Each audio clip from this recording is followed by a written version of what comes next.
टिकता, ना कोई नौकर टिकता, और यही कारण था कि जो वो काम करता उसमें उसके नुकसान ही होता। नमस्कार दोस्तों, मेरा नाम है विकलेश और मैं स्वागत करता हूं आप सबका मेरे प्लेटफॉर्म विकलेश हूं। मैं कहानियां सुनाता हूं, कहानियां सुनाऊंगा। मित्रों, ये मेरा प्लेटफॉर्म नहीं, मेरा एक अभियान है। एक अभियान है आपको कहानियां सुनाने का। एक अभियान है कि आपको कहानियां सुनाते सुनाते कुछ ज़िंदगी की सीख लेने का। इस प्लेटफॉर्म से, इस अभियान में मैं आपके लिए लेकर आता हूँ कुछ गुदगुदाती हुई, कुछ हंसाती हुई, कुछ आपको रुलाती हुई कहानियाँ जो जीवन की होती हैं, कहानियाँ जो आपको प्रेरणा देती हैं, कहानियाँ जो जोड़ती हैं आपको, मुझको, हम सब को अपने राष्ट्र की यानी कि भारत की जड़ों के साथ। तो जुड़िए मेरे इस अभियान, मेरे इस प्लेटफॉर्म जिसका नाम है विकलेश हूँ। मैं कहानियाँ सुनाता हूँ, कहानियाँ सुनाऊँगा। नमस्कार। अगली कहानी की तरफ आपको लेके चलता हूँ। मैं मोमू सेठ के बारे में बहुत नहीं जानता, हाँ, पर इतना जानता हूँ कि वो पहले से सेठ नहीं था। वह सेठ नहीं था, वह एक गरीब आदमी था और झन्नू नाम था उसका। झन्नू झन्नू यानी कि हमेशा झन्नाया रहता था। बिना बात के झगड़ा करना उसके स्वभाव नहीं था। किसी ने पूछ लिया कि झन्नू टाइम क्या हुआ है, तो झन्नू झंझना कर कहता कि अरे, घड़ी तेरे बाप ने लेकर दी है मुझे, यहां पहले से ही टाइम खराब कर चल रहा है और तू आ गया टाइम टाइम टाइम खाने, भागो यहां से। अब ऐसे आदमी के साथ कौन काम करे? तो ना तो उसके पास कोई ग्राहक टिकता, ना कोई नौकर टिकता, और यही कारण था कि जो वो काम करता उसमें उसे नुकसान ही होता, और कुछ दिनों के बाद उसका वो काम बंद करना पड़ता, फिर नया काम ढूंढता, फिर नए काम का यही हाल होता। तो ऐसे उसकी ज़िंदगी जो थी वो बेकार हो रही थी। वो झन्नू ही रह गया। और ये कहते हैं कि एक बार एक संत झन्नू के पास से गुजरे। वैसे वो जो संत थे कभी किसी से कुछ मांगते नहीं थे, पर ना जाने क्यों उनके मन में क्या आया, वो सीधा झन्नू के सामने आकर खड़े हो गए और बोले, बेटा, संत को भोजन कराओगे क्या? अब झन्नू तो ठहरा झन्नू, झन्ना कर बोला, मैं खुद भूखा मर रहा हूं और तू कहां से आ गया? चल चल अपना काम कर।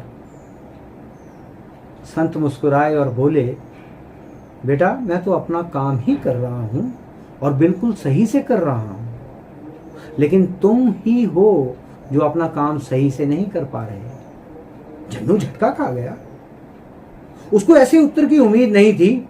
वो पूछने लगा, क्या मतलब है आपका? संत उसके पास बैठ गए और उसे बोले कि बेटा, मैं जानता हूं तुम्हारा नाम झन्नू है, लेकिन क्या तुम जानते हो कि तुम्हारा नाम झन्नू क्यों है? क्योंकि झन्नाए रहना और नुकसान उठाना यही करते हो ना तुम। झन्नू हैरान रह गया कि ये संत, जिसको मैं पहली बार देख रहा हूं, ये मेरे बारे में इतना कैसे जानते हैं? लेकिन संत ने आगे कहा कि अगर तुम अपना स्वभाव बदल दो तो तुम्हारा जीवन बदल सकता है। मेरी बात मानो तो जो कुछ भी हो जाए बस खुश रहा करो। झन्नू बोला, महाराज, खुश कैसे हूं? मेरा तो नसीब ही खराब है। संत बोले, खुश नसीब वह नहीं होते जिनका नसीब अच्छा होता है। खुश नसीब वह है जो अपने नसीब से खुश है। तुम खुश रहने लगो तो तुम्हारा नसीब भी बदल जाएगा। तुम नहीं जानते कि कामयाब आदमी खुश रहे ना रहे, पर खुश रहने वाला आदमी एक ना एक दिन कामयाब जरूर होता है।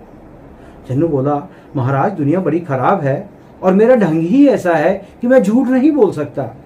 मुझसे झूठ बोला नहीं जाता और दुनिया जो है झूठ का पुलिंदा है।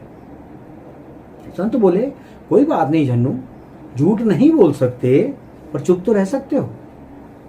तुम दो सूत्र मैं तुम्हें देता हूं, तुम दो सूत्र पकड़ लो, मौन और मुस्कान। मौन और मुस्कान। मुस्कान समस्या का समाधान कर देती है और मौन समस्या का बोध करा देता है। चाहे जो भी हो, तुम केवल चुप रहा करो और मुस्कुराया करो और फिर देखो चमत्कार।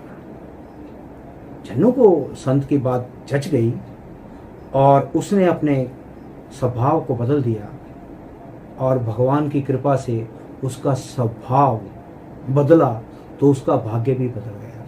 यानी कि स्वभाव और भाग्य एकदम बदल गए। फल क्या मिला? समय बदल गया। छन्नू मौन और मुस्कान के सहारे चलते चलते आज मोमू सेठ बन गया। मित्रों, हम टीवी नहीं है। हम टीवी नहीं है कि हमारा रिमोट दूसरों के हाथ में रहे। वह चाहें तो हम हंसें, वह चाहें तो हम रोएं। हमारा चेहरा हमारा है। ये हंसेगा या रोएगा इसका निर्णय हम करेंगे, कोई दूसरा इसका निर्णय क्यों करेगा? तो अभी निर्णय कीजिए कि चाहे कुछ भी हो जाए, चाहे कुछ भी हो जाए, कितने भी पहाड़ टूट पड़े, हम केवल मुस्कुराएंगे। और तब दुनिया में कोई भी आपके चेहरे की मुस्कान नहीं छीन पाएगा। और याद रहे कि गुजरी हुई जिंदगी को कभी याद न कर, गुजरी हुई जिंदगी को कभी याद न कर। तकदीर में जो नहीं है फरियाद न कर। जो होना है वो होकर ही रहेगा, जो होना है वो होकर ही रहेगा। कल की फिक्र में आज की हंसी बर्बाद न कर, कल की फिक्र में आज की हंसी बर्बाद ना कर। कल की फिक्र में तो इस कहानी से, मोमू सेठ की इस कहानी से मैंने तो कम से कम ये सीखा है कि मौन और मुस्कान ये आपकी ज़िंदगी को बदल सकती है। तो आप भी मौन और मुस्कान को अपनाइए और देखिए, शायद आपके साथ भी चमत्कार हो जाए।